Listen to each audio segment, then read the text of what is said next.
Step into realms where the heart takes flight, where strategy meets the edge of night.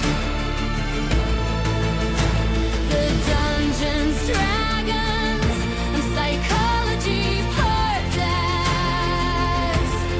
Prepare your mind. Now be our guest.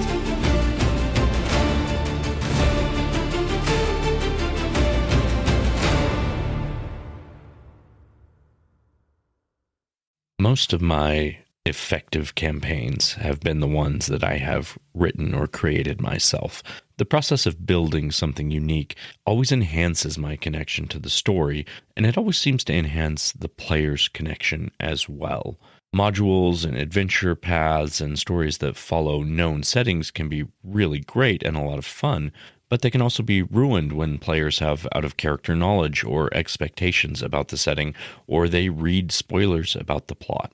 My name is Robert Walker, author of Session Zero, the DMG to writing great campaigns in any system, and this is my show where I teach collaborative storytellers how to have more immersive campaigns using psychology. Writing your own campaign eliminates foreknowledge about what the story is going to hold, and it gives your players the opportunity to have a truly one-of-a-kind experience, which is why I have always preferred writing my own stories, writing my own campaigns, and I think in general, it's what I would recommend to most GMs. Now, I understand that there is a time and a place for modules and adventure paths. I think if you're just trying to get right into a story and you don't have the time or the opportunity to do a lot of prep work, they can be great and you can be playing in a very short amount of time. But if you do want to give your players, like I mentioned before, that really exclusive experience, that one-of-a-kind story, they're only going to get it with something that is one-of-a-kind. I mean, we've all heard the various stories of Curse of Strahd or the two different paths of the Temple of Elemental Evil. There's a lot of great campaigns out there that exist and really fantastic stories that have been written, but unless you're truly modifying it, if you're following it right out of the book, you're not giving your characters a one-of-a-kind experience. They can go online right now and listen to other players playing those stories. They can read spoilers and plot synopses of all of these stories that are already in existence, but they won't have any of those resources available if you're giving them something that's entirely unique, something entirely created by you. So today we're going to be talking about laying the foundations of your own campaign. Where do you start with it and how do you begin that process? Even though writing your own campaign does take more time and more energy, it doesn't have to be hard to do, and it doesn't have to, suck all of the time out of your day. The process I use to have a campaign ready to run typically takes me about 4 hours. Sometimes I've even sped through this process in about an hour while players are creating characters, and I come up with what I need to start running that campaign by the time they're done with character building. So what I'm getting at here is that the process I use is pretty organic and it evolves naturally. You don't need to know before session 1 the conversation or the final monologue that the BBEG is going to have in session 50. None of that's really important. You just need enough to know for the game to begin. So my creation process for the new campaign starts typically the same way. I first define what I call the ultimate problem is. What is that thing that the characters must solve at the end of the campaign? This is the same first creation step that you've heard a lot of major fantasy epics of taking, like Harry Potter, knowing she knew early on that the problem that had to be solved was Voldemort and the end goal. In the Wheel of Time, from book 1 that the Dark One's prison is breaking open and it must be stopped. And in the Lord of the Rings, we know from the very beginning that the Ring of Power must be destroyed before it falls into Sauron's hands. There's so many stories and challenges along the way in all of these examples, but the common thread that they all share is that the characters are striving ever onwards towards solving that ultimate problem. You don't even have to share this ultimate problem right away with your players, but in my process, I always start by knowing what that problem is, knowing at least a general concept of what it is that they're going to be moving towards, because I always want a direction in which to lead the party, something that they're going to be moving towards all along from the very get-go. So one of the things I like to do, it's a little trick that I like to have, and we're going to skip over tricks of the trade today because we're just going to be kind of talking about that all in general. So I'll give you the writing symbol and we'll just say that the rest of this episode is tricks of the trade. So what I like to do when I'm especially in a time crunch and I'm trying to get this done quickly for my players is I like to take 5 minutes to come up with my ultimate problem that needs to be solved by the players. At this point, that problem should be incredibly vague, but it has to be more interesting and more substantial than just kill the big bad guy. It could be something like the god of magic is dying of old age and magic is losing its potency, or perhaps a fallen ancient empire is rising up from the dead, or it could even be something like the world is in the grips of 100-year war and the players are going to ultimately have to fight in that war and help one side or the other be victorious. But write down what your problem is after your 5 minutes of brainstorming and conceptualizing it. And once you have that, you're done with the first part of my process. In just 5 minutes, you already know where the plot is eventually going to lead in its final cinematic scenes before the epilogue. So that if that first point represents point Z, the end of your story, the next thing I do is I look at point A. After developing the problem that needs to be solved, I decide where are the characters going to begin that epic quest from. Traditionally, in fantasy, these roots are humble beginnings, and I like to follow that tradition. It's often a peaceful and a quiet life, unaffected by the greater problems of the world. Think of Frodo in the Shire, or Rand al'Thor on his small family farm, or Harry Potter in his little closet underneath the stairs. They all represent a sheltered and unassuming life, which is the perfect springboard for diving into the flowing river of plot that awaits them. So these humble beginnings are super important because they allow the characters to experience growth and development. And I think those are incredibly important parts of the character process. If you start your story with a group of badass worldly heroes, then your players don't really have anywhere to go. But when you have humble beginnings, you have nowhere to go but up, right? You don't, with heroes already in existence, you don't develop the same sense of emotional connection as a player does when their characters have to grow and they have to evolve into their final heroic version. I like to spend a little more time developing the setting for these humble beginnings than I do the ultimate problem. So normally, this part of creating a campaign takes me an hour or two. And the first piece I like to tackle is the general setting of the humble origins. This is where I almost always run my first 1 to 5 sessions of actual play. It's what I want you to do at this point is just write down everything that comes to mind about your setting. Is it a small farming community? Are your players going to be brothers and sisters in a monastery? Is it a district in a large city? There's so many options that you can use, but try and start small. Remember, low-level characters are quite literally characters that lack experience. And so if your characters develop these grandiose backstories that have all of this crazy worldly experience and all these things that they've done, why are they level 1? And why is it that they can't do that stuff anymore, right? So think small, think humble. Your world will also be growing with your characters, and your characters will be growing with your world. By starting small, you can start your campaign quickly, well before the intricate details of the rest of your story have been developed. And that's really important if you're trying to get your game moving at a rapid pace, or you don't have a lot of time to plan. Like we're talking right now, maybe you've spent 2 hours. This is like a character creation and a conceptualization time. This can all be taking place at the table. You can be figuring this stuff out. And once you have the generic idea for this setting, start adding details. I like to do this by asking myself questions and answering them. So, what does life look like in this setting? How do the inhabitants of this place make a living? Where do they go for entertainment? How do they spend their free time? What sorts of skills would people who live in this area naturally have? Does the area have an important resource? Is magic commonplace there?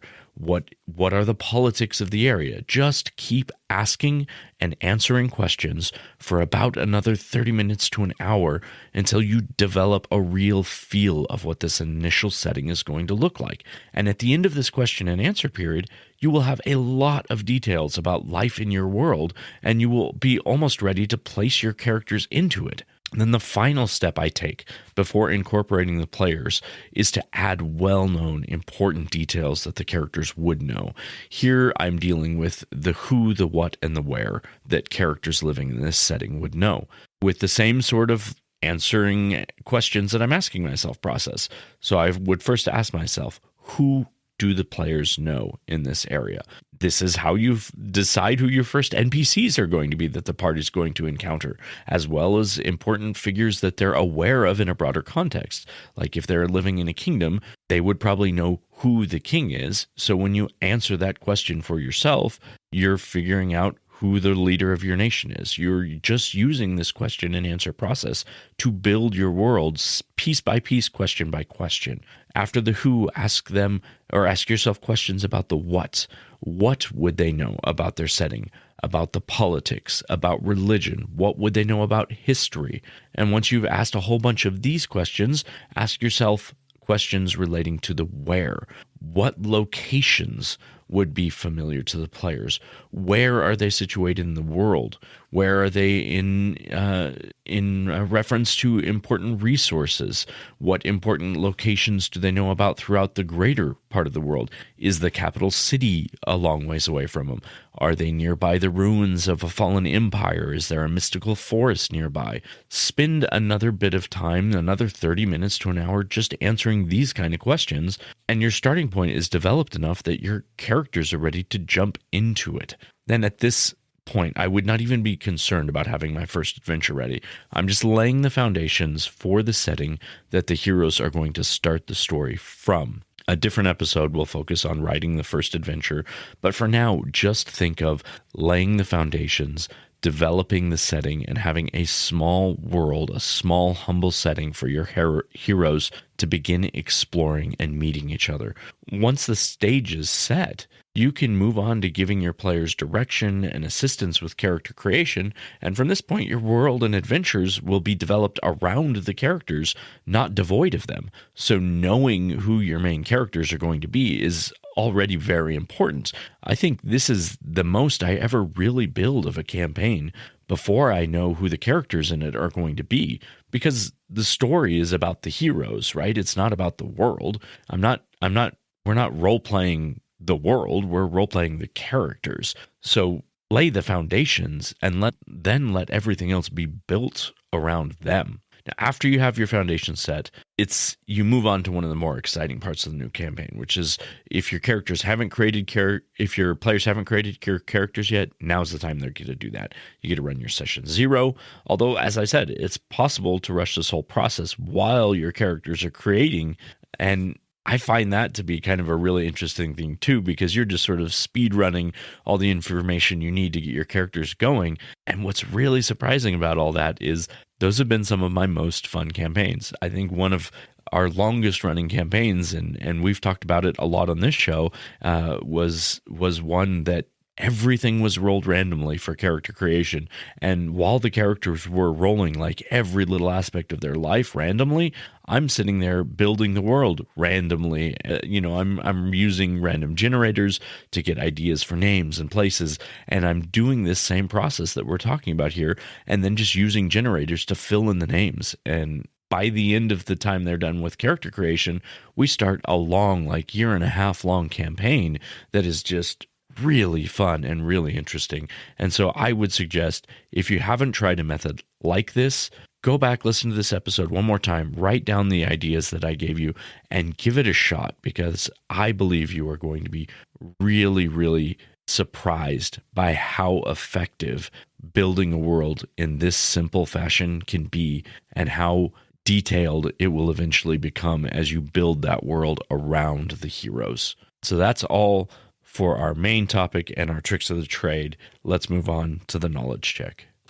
For our knowledge check today, we're looking at an article by Christopher Kosowski, and it is from the Writing Beginner Tips and Tricks website, writingbeginner.com, and it's called How to Write a D&D Campaign They'll Love, and it's from his Ultimate DM Guide. In this article, he gives you a lot of information, but I'm just going to go over like the bullet points that he gives you, and I think you'll find a lot of them are pretty similar to things we've talked about on this show, so it's a very good guide to read the entire thing. If you haven't, there will be a link in the show notes. And the first thing he says is to develop a campaign premise. That is exactly what I'm talking about when I was saying earlier in this episode, is just figure out the ultimate problem that they have to solve. What is the big thing that the campaign is going to be about? Next, his suggestion is to start small and only build what you need for the next session. This is my begin from humble beginnings. It is only laying the foundations. That's exactly what I was talking about there. He next says the rule of 3. Set 3 things in motion for the party to interact with at the beginning. You can go back a few episodes of our own show and you will find that we did an episode all about the rules of 3 and how that works in storytelling. But I agree, that's a very good point. And again, his next point is something that I was just hashing over in this episode. Let the players build the world with you. And that is absolutely critical. You are not building the world. You're not role-playing the world. It is a game where the collaborative role-play, the collaborative storytelling is happening around the heroes of the story, the main characters of the story. So they need to be involved in the way that the world is shaped. Next, he suggests prepare structured situations and encounters. If you've read my book, you will find out that this is something that I very much agree with. I don't like random encounters very much. They can be good for passing the time, but I like most elements of my story to have a purpose and have a meaning. So having structure is very important. Defining the ending, but being flexible on how to get there.